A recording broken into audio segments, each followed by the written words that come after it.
still cover a whole lot more. Enjoy higher discounts and better coverage for any kind of vehicle, car, SUV, or pickup with free loss of use, windscreen cover, and special perils. To sign up, call us at 440-4447 or log on to beacon.co.tt and settle for more today. 2 times 2 is 4. 2 times 3 is 6. Education multiplies their chances and places the world of opportunity in their hands. No matter where they are in the world, make sure they're prepared for their journey back to school with Western Union. School fees, books, room and board, whatever the reason. Knowledge, independence, opportunity. Western Union, moving money for better.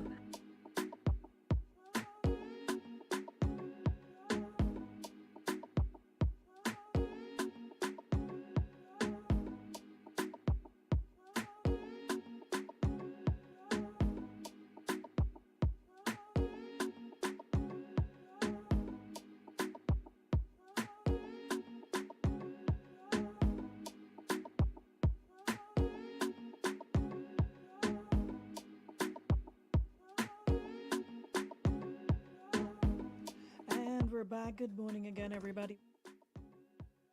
Welcome back to the room. Welcome back to the show. Come on in quickly. Like I said, we got a special guest this morning. So we're not going to stick because you know how it is with time around here. Before you wink and before you sneeze, it's over. So come on in. And as soon as you do, just hit the share button. All right. Talking of which, I don't think I did as yet. So let me do that now. And I'd appreciate if you guys did the same. All right? Come on in the room, guys. It's about to be a very interesting next 20 minutes or so. And we'd love for you to join us for this conversation. We're on a road to 50. This morning we were speaking about the gospel fusion with Tamika Gilbert. That is part of the Grenada 50th Independence Celebration happening on Sunday. And everyone is invited. It's free. Lots of local artists will be there. And they'll have lots of attraction for the children, so you can make it a family event. After you cooked and sorted out yourself, you can come out and, you know, just have a wonderful time, you know, under the stars, enjoying the sounds of gospel music. So all are invited. Morning, Shantae. Good morning, Rita. Tell them to come on in quickly. We got things to do. Good morning, Debbie. Good morning, Nakisha. Good morning, Debbie. Debbie. Let me put on my glasses for you before I have to cuss you this morning. Leave me alone. Morning, Christelle. Morning, Lisa. Morning, Val. Good morning, Zingo. Zingo, how's preparations coming along for your Calypso thingy?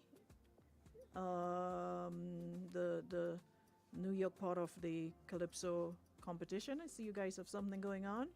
How's that coming along? Morning, Wendy. Shout out to the folks in Canada, the US, the United Kingdom, wherever you are hearing the sound of my voice this morning. Welcome to the show. All right. And now more than ever, I need you guys to just share. All right. So we're going to jump right into it. Oh, they say I'm always leaving other folks on YouTube. Good morning, YouTubers. Good morning to you if you're listening on radio. If you are 95.1, 95.3, good morning. Or if you are listening to us on one of our, on the online app, we appreciate that as well. Morning, Jill's Fashions. Rajesh, good morning. Bernadette, good morning to you as well. Chrissy, good morning. Marva, who else is here? Ingrid, good morning. I'm not seeing Carrington as yet because you know he has to come in here with all the grand moves and act as though he set this up, and you know, I know because he was telling me that I have to pay him for what I don't know. Long speech, but I need to compensate him for making this happen. Anywho's, yeah, we got it. All right, thanks so much, Rajesh. Who else? Hope I got everybody in because after this, it's a wrap. Anyways, enough of you guys. You can share as you come on in. And those of you already here, please share. Floyd Frederick, good morning. Canada. Heard you guys, it's cold and snowing. It's raining. It's been raining all morning, but for the most part, it's really nice. So we're not complaining. Still grateful. Lots to be thankful for. So we have our guest with us this morning, and it is indeed a pleasure to have Mrs. Buckels with us this morning. Otherwise, we know you as Hazel Regis, and as long as I can remember, that name is one that you have to be living under a stone to not know if you're a true fan of athletics, because that's the name you heard for years. Whenever you heard that, listen, Hazel is coming, I'm like, oh my gosh, that's it, it's a wrap, but it's so good to have you here. Welcome to the ladies' room. How are you? I am doing well. Thank you so much for having me on your show. And I do follow you a lot. So you're very popular as well. Thank you so much. Appreciate you. And someone asked if you're aging backwards.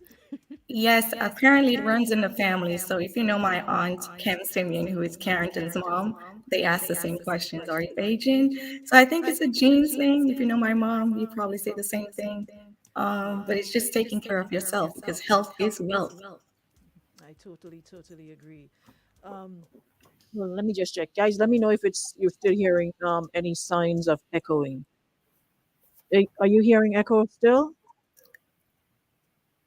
I heard it at first, but I'm not now. So it's clear. Okay, it's good now. All right, let me just check with them on the live. Is it good now? Um, Maybe I need to say something if they can hear me clearly now. all right, they're saying no. Okay. Somebody has just done. All right, no, better. Great. Okay, because you had guys had me like, I'm like not About to today. fight you, huh? Like not today. All right, so like we said, there is so much. Oh, here they come now with all the proud SDCSS. I just knew it was gonna happen. All the St. David's Catholic Secondary School students, they're coming in the room right now. So I mean, there's just so much to talk about where you concerned, and I am so happy that I was just browsing through Facebook and I saw this article with you, and I'm like, okay, look, we have our 50th independence celebration coming up, and here we have a Grenadian, a sister, a daughter from the soil that is doing well, and we don't know about this. It's like the world's best kept secret. Who know, the rest of us don't know. So I'm like, nah. We are talking about independence and going up, and it's not just about people who live here, but we have so many of you out in the diaspora that's doing really well, that's doing amazing, and have stories that that young women and men as well can listen to and realize, hey, we can do more with what we have than we think. So I want to start with your journey. Um, Here comes Carrington. I want to start with your journey. We know you from the track, like I said, like the track queen, blazing the track. Let's go back to how that has been for you and how you transitioned to where you are now. So, as you all know, I ran for St. David's Catholic Secondary School. I'm originally from Mama Canyon, St. Andrews. So, a lot of people know me through St. David's Catholic Secondary School. Transitioning to the United States, where I went to Louisiana State University for college. I did attend junior college for a year and a half and then transitioned to LSU. At LSU, I ran track. I am a 10-time All-American. I still hold the indoor record in the 400 at Louisiana State University. I also participated in 2000, 2004 Olympics, got hurt in 2008. And I think it started in 2008 where I really tried to pinpoint my skill set. We all know as athletes, things happen, you get hurt, and life happens. So what do? You never want to go into something and not have a backup plan. So for me, education has always been my heart. Attended St. David's Catholic Secondary School under the principal, of course, Mrs. Ferguson. And if you know Mrs. Ferguson, she did not play. And having my coach, mentor, mother figure, Denise Williams, again, still in my life today, just really having that strong background of support, whether it's a community support, family support, all of the support and network to really guide me through my entire life, even today. So just like really going through my track career at LSU, ran professional track for a little bit, and then just deciding, okay, you're hurt. It's 2008, the peak of your life, at the time when you really felt like you had an opportunity to win a medal at Olympics. And here Mhm. come an That injury. was in 2008, right? 2008, yes. Mhm. And here comes an injury from a track meet in Florida that really took everything away. That's how it felt to me. It felt like you have done so much to now get hurt a couple of months before Olympics. So that really weighed a lot on me. And I don't think a lot of people knew that because I am not the one to really show my pain. But it really weighed a lot on me. I was married. My husband played football at Louisiana State University. And, he just really was like, you know what? You're better than just an athlete. You're more than an athlete. There are so many things that you can do, and track and field is close to my heart. Education is close to my heart. So I really just decided, you know what, you need to figure out what's the next step. So yes, I continued running professionally, but there was something just missing. It felt like something was taken away, because when you run for an actual school, you have that camaraderie, you have that teamwork, you have all of the pieces that make you whole. When you start doing individual professional track and field, where everything is about competing, it's about earning a living. Of course, you're inspiring others, but you're doing a lot of things by yourself. It just didn't feel the same. I felt like I was disconnected. It felt like something was missing. So I started to pursue my education career. Around that time, I started working in elementary schools, just really like navigating, seeing where I really, really wanted to be. And had my daughter in 2010, becoming a mother, and you're thinking about, are you still going to pursue that professional career of sports? To where you do not have your family here in the US close to you, to where you can have that support, where you can say, okay, watch my baby for me while I travel the world, right? So I decided that, you know what, I have to give up something, and not giving it up in the sense of forgetting about it, but Mhm. I wanted to be a mom. I wanted to be there for my daughter. I did not want someone to tell me, oh, she just took her first step. So I made that sacrifice. That sacrifice Was that a hard decision?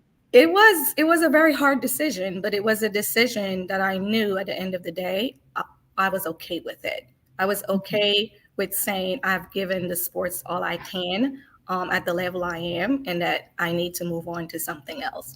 And that was the point where I just truly felt like, okay, education is where you're going to flourish. You did all of that in track. Now let's do it in another area. Mhm. So I started from a teacher all the way up to dean of students to assistant principal to principal. So I've Okay, been so in it. let me just come back a little bit. I don't want to rush this. I want people to understand the journey.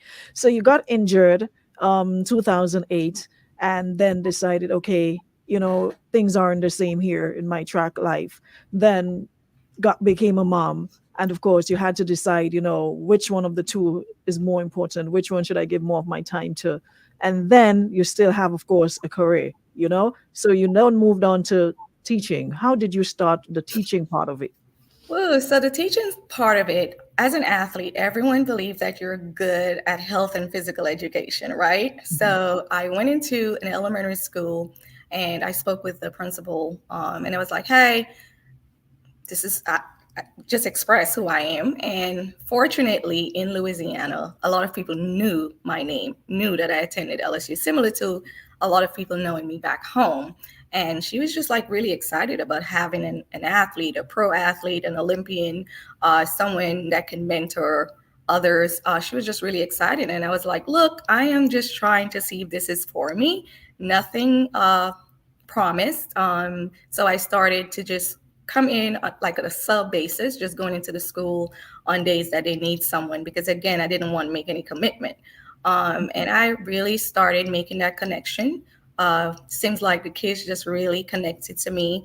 Staff members connected to me really well. So I started with health and physical education. I worked with fifth graders as well, and then I was like, okay, now let me work on getting my certification. So I pursued that, passing all of the tests that you need to pass in order to become a certified teacher, and then I moved into continuation of health and physical education, and then I moved to another school where the continuation of supporting and working as health and physical education continued, but immediately I was asked to do work on an administrative level just because of the work that my work ethics, my communication skills, and just my personality. So I immediately started moving up the ladder from still being a teacher, but given administrative roles such as working with students who definitely they were not motivated every day. And I hate to call students or kids bad because there are no bad student or a bad kid. Everyone come into a space where they have challenges. So how do I go about telling them about my life story? And a lot of the So how, students. let me just stick a pin. How different was that environment to the one you grew up in? Our school, our classroom environment, how we correlated with each other. How different is it from where you are now? Very different. I was shocked Mhm. because disrespect was not something that was tolerated in school back home. Didn't know much about suspension and expulsion. Um, Parental involvement is there, so it was different. The way the school system, you go to school and you had a purpose, a reason for going to school, and while most students have that, you find that you had a lot of students who struggled in that area. Parental support, like I said, you did something, you went home, you got whooped. Parents didn't ask if you were right or wrong. It was different. And being adaptable as an athlete is important. So being able to adapt was something that I was able to do very well. Also seeing Zingo is making the point that the work ethic also comes from running track. Is there any truth to that? Like the discipline? Absolutely. A lot of my skill set in track and field was transferred to my work right now.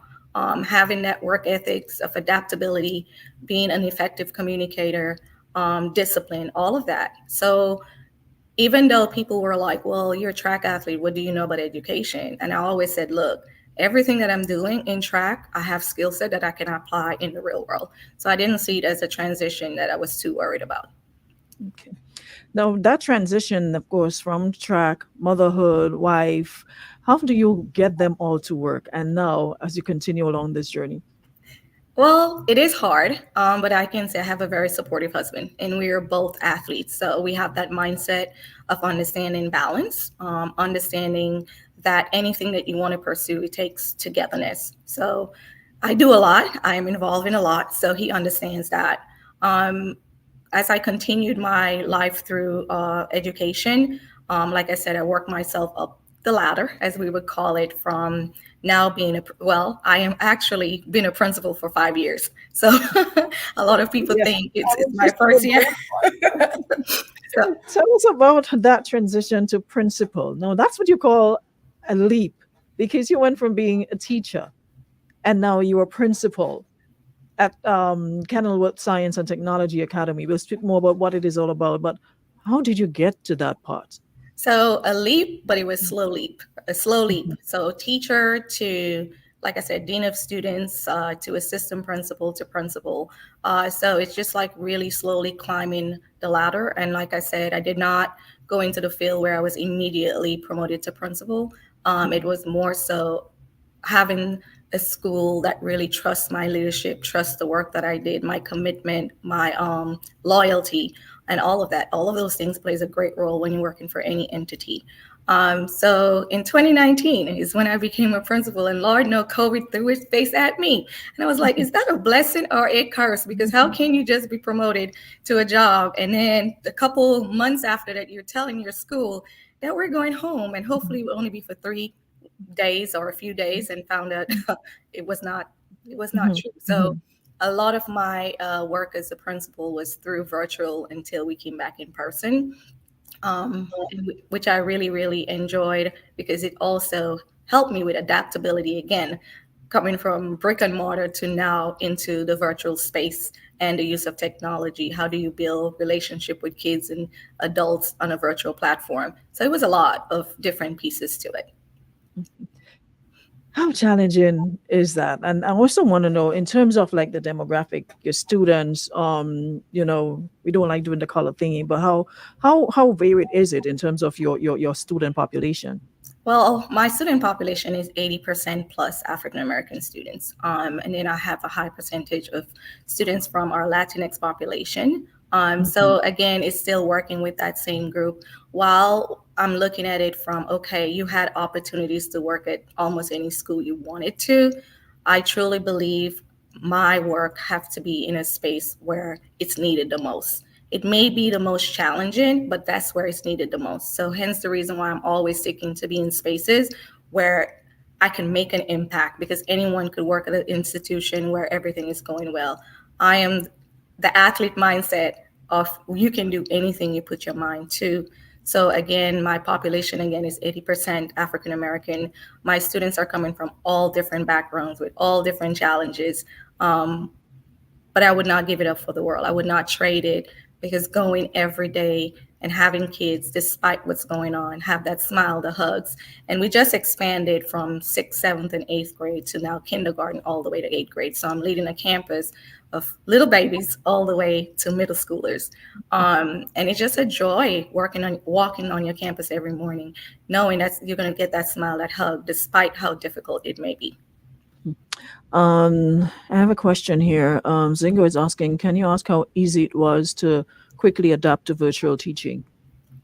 Whew, it was not easy. But we had an advantage that a lot of other schools may not have had. Because we are a technology school, we were already using our in-house platform that was created by my executive director. So that way our students were familiar with working and doing stuff virtually. Our kids have one-to-one Chromebooks, so they're already in that technology space. The only thing that created a challenge was that when you went home, kids having internet access. Even though they may have had the Chromebook, did they have internet at home to really get on and engage in the way we want them to? Oh, For that teachers, was the problem here. So imagine you being in the US of A and having that issue. oh yes, it was definitely an issue in the more rural communities and that you go into, you find out those challenges. And I tell people the challenges we have back home, because we're in the United States, don't mean we don't have those challenges as well. We Mhm. do. For my staff members, we have teachers who technology is not their best friend, right? So we had to adapt, we had to train, we had to coach. Now Zoom is my favorite friend, right? I love Zoom. So it was a challenge in the sense that we wanted to make sure all of our students had the same opportunities. But in terms of how fast we did it, it was not a challenge, because again, we had the technology pieces already in place. Tell us a little bit more about your school, though. It's science and technology. What does that involve? Of course, I mean, the name says it all, but I'm sure there's more pieces to add to that. Yes, so science and the technology piece, it just simply means that we're incorporating different, for example, we have coding classes. We are big on STEM activities. We have our kids engaged in a lot of science fairs, STEM expos. We have something called LEMCO, where we add like the math piece in it as well, the coding piece. But we still have to take state tests, and we still do ELA, math, science, and social studies, those main core subject areas, because that is what is our school is graded on in order to tell how well our students are doing. So again, even though it's science and technology and we're focusing on some of those pieces, we're still like a traditional school in the sense that a lot of what we do uh, relates to students performing well on the state tests. What is the age group again? You mentioned some kindergarten. What's the age group like? Oh, so yeah, so kindergartners anywhere from 6 and up, 6 years old, all the way to 13. And we're talking science and technology plus the other subjects that's involved. Yes, and we do make sure that our kindergarten to second grade students are not engaging in technology a whole lot, simply because we want the literacy piece to be the main focus. We want our students to still learn to write, read, and not engage in screen time, because we know they're engaging a lot of screen time at home. So we definitely make sure that that is not happening, but also making sure they, as they get to that age level, that we are incorporating those in there as well. And we have foreign languages such as Spanish, French. We have arts, music, different extracurricular activities as well. Mhm. I want to backtrack a little. I want to sort of go back to the beginning because there are lots of athletes here, and I'm sure you've been following, the progress of some of our athletes over the years, and I'm sure they would love to be in a position where they're, able to, get out there and do what they love, live their dreams, their passions, and what have you. But one thing I realized from speaking to you is that you didn't get there just because you got there because of one, determination, and two, the fact you had good support that kept you grounded and kept you on track. The only reason you came off track was because of your injury, but you remain focused.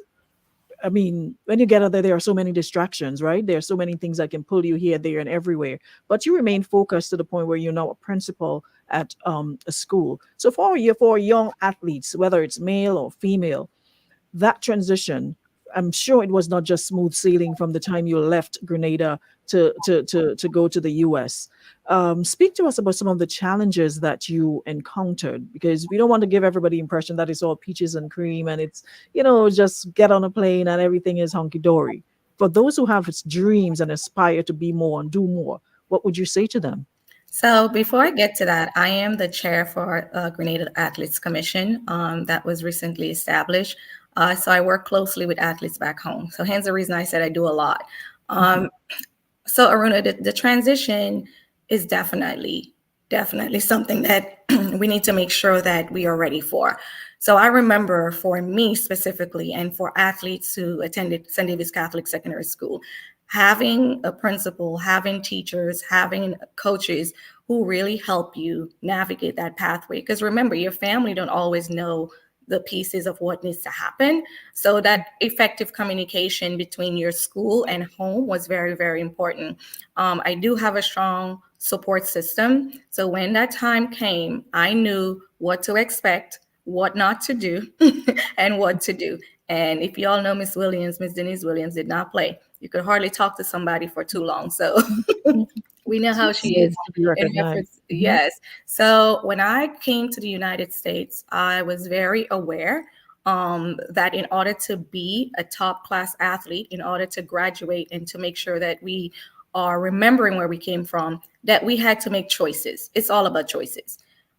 Sometimes we get here and we think, oh, we want to enjoy the nightlife. We want to do everything that we know is going to be a distraction. Hence the reason why I chose LSU for a school instead of going to California or to Vegas or any of the other schools, because I wanted the space that was not too fast paced. And also I didn't stay in New York, not too fast paced. So with that transition, I was just able to make sure that I was under the great mentorship.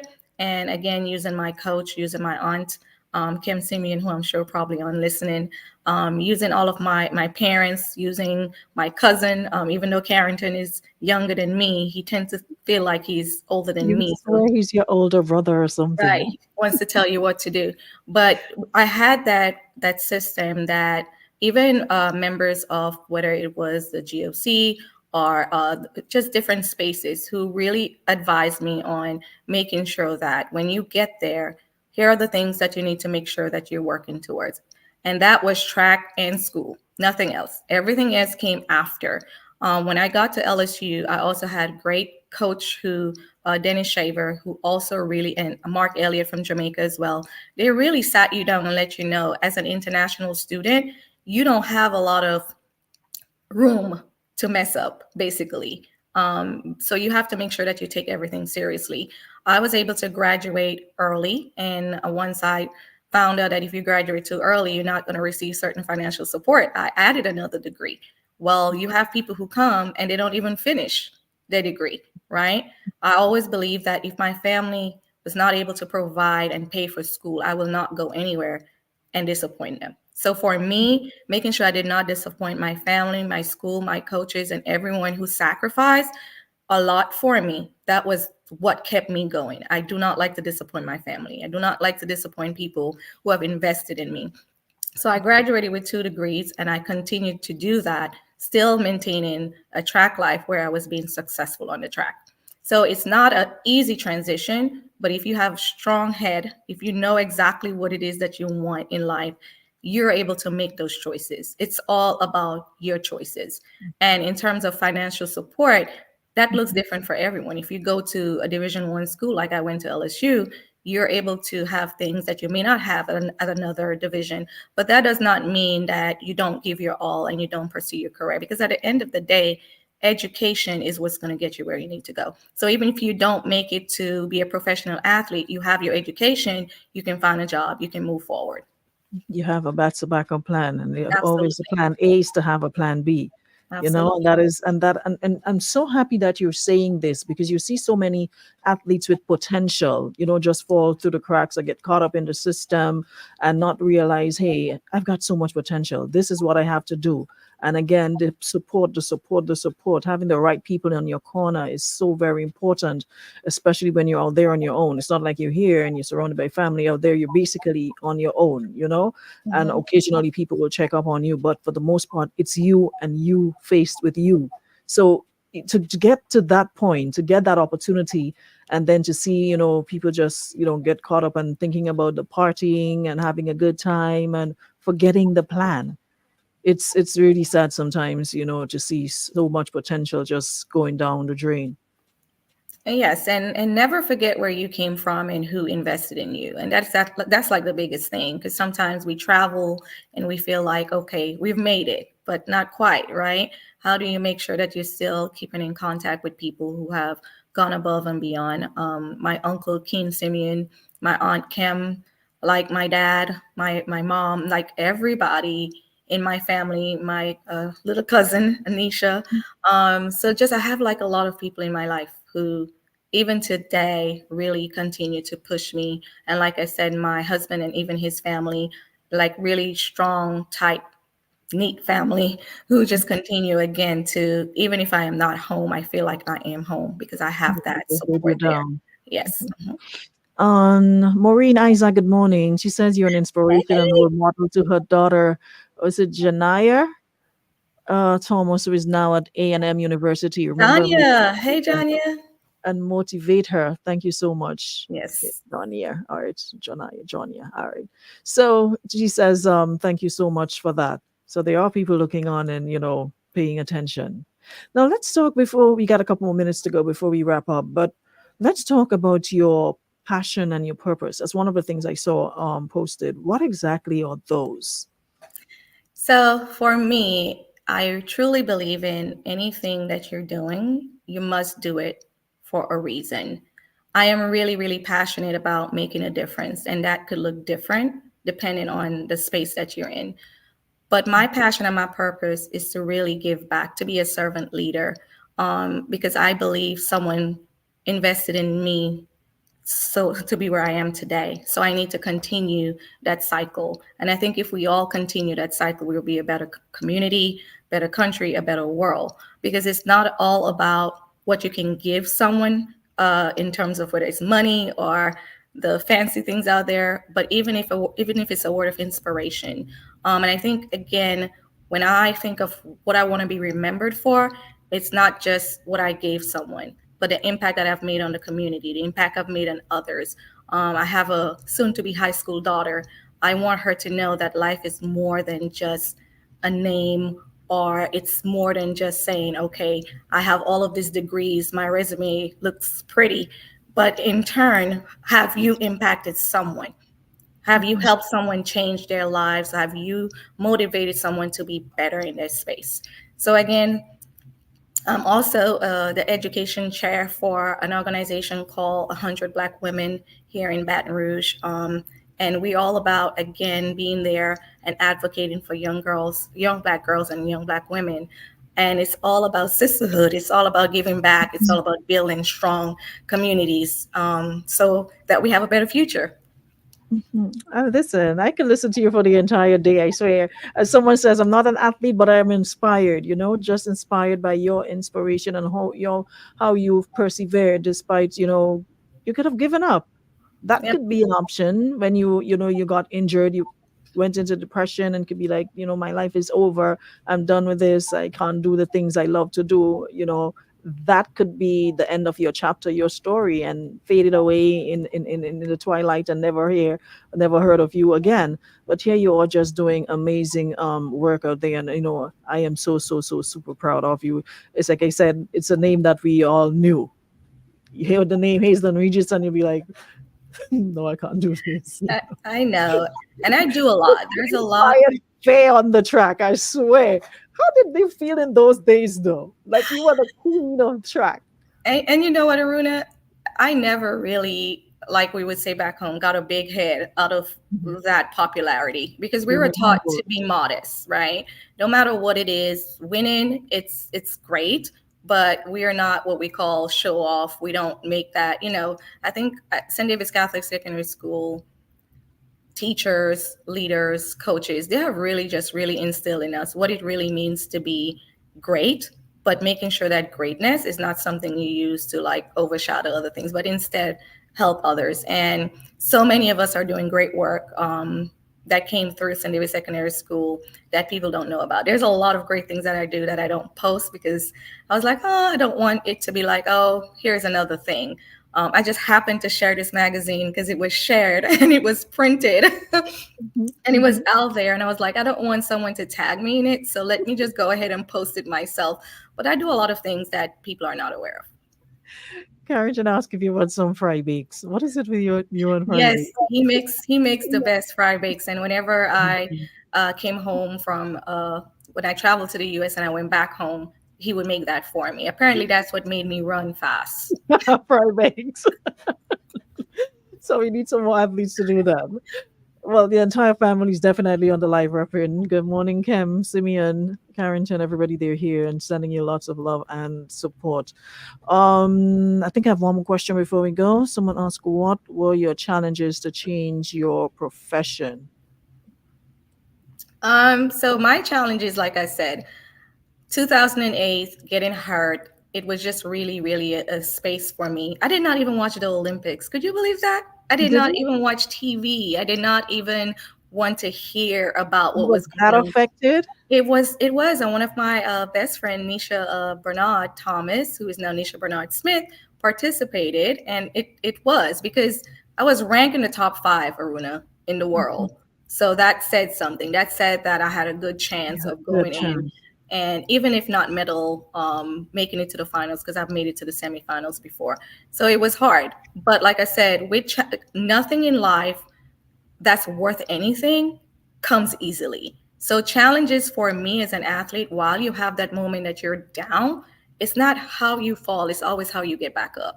So I use those challenges to push forth and to use and share my story with others so don't make they don't feel like, okay, if I don't get into a track meet or if I fail at this, that my life is over, because it's not. It's the beginning of your new life, and that, to me, that's what it was. It was a beginning of a new journey, of a new pathway. And I believe in God, and I believe that anything that he wants me to do, he's going to make that space for it. So while I did not get to fulfill a lot of things in the track world, I did enough to where I can be remembered, and now I have to move on to another space so that I can also do the same work. Amazing. What are some of the words that you live by? Some of the words that motivate you? Because like I always say, even the motivated needs motivating sometimes. What motivates you? Well, never giving up, and also making my family proud. Even as old as I am today, I would always question, what would my auntie say if she found out I said this or I did this? Same for my coach. So never giving up, always being resilient, always know that there is a why behind everything that you do. Always ask for help, even when you feel like you're that strong person, because I am that strong person and I hate to ask for help, but it's okay. And it's okay to say no sometimes, right? But I believe in just never giving up. I believe that we have something within us, no matter what our circumstances are, that we can use to make a difference one way or another. Mhm. Janelle Hosford, good morning. She says, so proud of you, Hazelin, my Hi, SDFC hi, SS Bill. Hi, Wednesday. Janelle. They're all coming out this morning. You guys need to meet up and have like an old girls something. Well, hopefully soon. And it just happened It'd be that, nice to have you guys here for our independence celebration. well, hopefully that could happen. And you just happened to, we did not have school today because of the weather here. So it was just great to know that, hey, I did not have to step out of my office to have this today. I am free at home. But Great, it would great. be great to have a reunion. Yeah, it will be really nice to have a reunion. Someone says you're a wonderful inspiration to our young people. Blessing upon blessings to you and your family. Final word before you go. Like you said, we're about to celebrate our 50th and independence, and of course, there are lots of young people who listen and partake in my program. So, any final messages to them before we go? Well, definitely. It's our 50th anniversary. So not just to our young women out there, but just to the whole of Grenada, young, old, don't matter who you are. Just know that giving up is not an option. It may seem like sometimes things are not going the way we want to, and we may go just sit back and say, okay, what's why should I even live? Why should I even give it a shot? I am not good enough. You are good enough, every one of you. So whatever you do, always remember God first and everything after. Mhm. And what a wonderful way to end. Someone that says humility is the way to go all the time. Listen, humility opens doors that egos can't. So it's always good to remain humble. Yeah, no matter how big you are, how far ahead you think you are. Humility, humility, humility. Trust and believe. It will take you a long way. All right. Absolutely. Kingston, thank you so very much for taking the time to speak to us today. I'm so, so, so proud of you. Continue to shine, continue to do and be the best you can. And of course, feel free to come back anytime there's something to share. Don't have me wait looking for you and having to call you or message you. Feel free to do that anytime. We'd love to keep up with you and what's going on. We definitely need more of you. We need to hear some more from you. Thank you so, so very much. I definitely would do that because there's a lot that I would love to speak on and share. Because again, we are strong women who just need to do what we can to continue to better our communities. Thank Mm, you. totally agree. Thank you so much. And thank you to everyone on the live. You guys have just been amazing. Thank you so much for the positive words. Thank you so much for the encouragement. Those of you who attended school with Hazelin, or those of you who followed her track and field career. Thank you so much, everyone. It was truly an amazing conversation indeed, and super proud of her achievements. And there are lots more of you out there. Come to the forefront. Yeah, would love to share your story, and this is something I want to do as part of our independence celebration, our contribution from the ladies' room. Share your story. There are so many people who can benefit from hearing your story. Because we look at things and we look at people's lives and think, hey, it's just smooth sailing. It's just a bed of roses. It's just, and not and forgetting for a minute that, hey, everybody has obstacles, everybody has challenges, and that can motivate somebody. So Evelyn, Zingo, and the rest are there who has a story to tell. Any Grenadian who live anywhere, love to be part of this. Feel free to hit me up. Or if you know somebody who think their story, um, we can share. I'd really appreciate it. Really, really appreciate it because we do have a lot of hardworking men and women out there representing 473 in an amazing way in all parts of this globe. So I'd love to love to hear from you guys.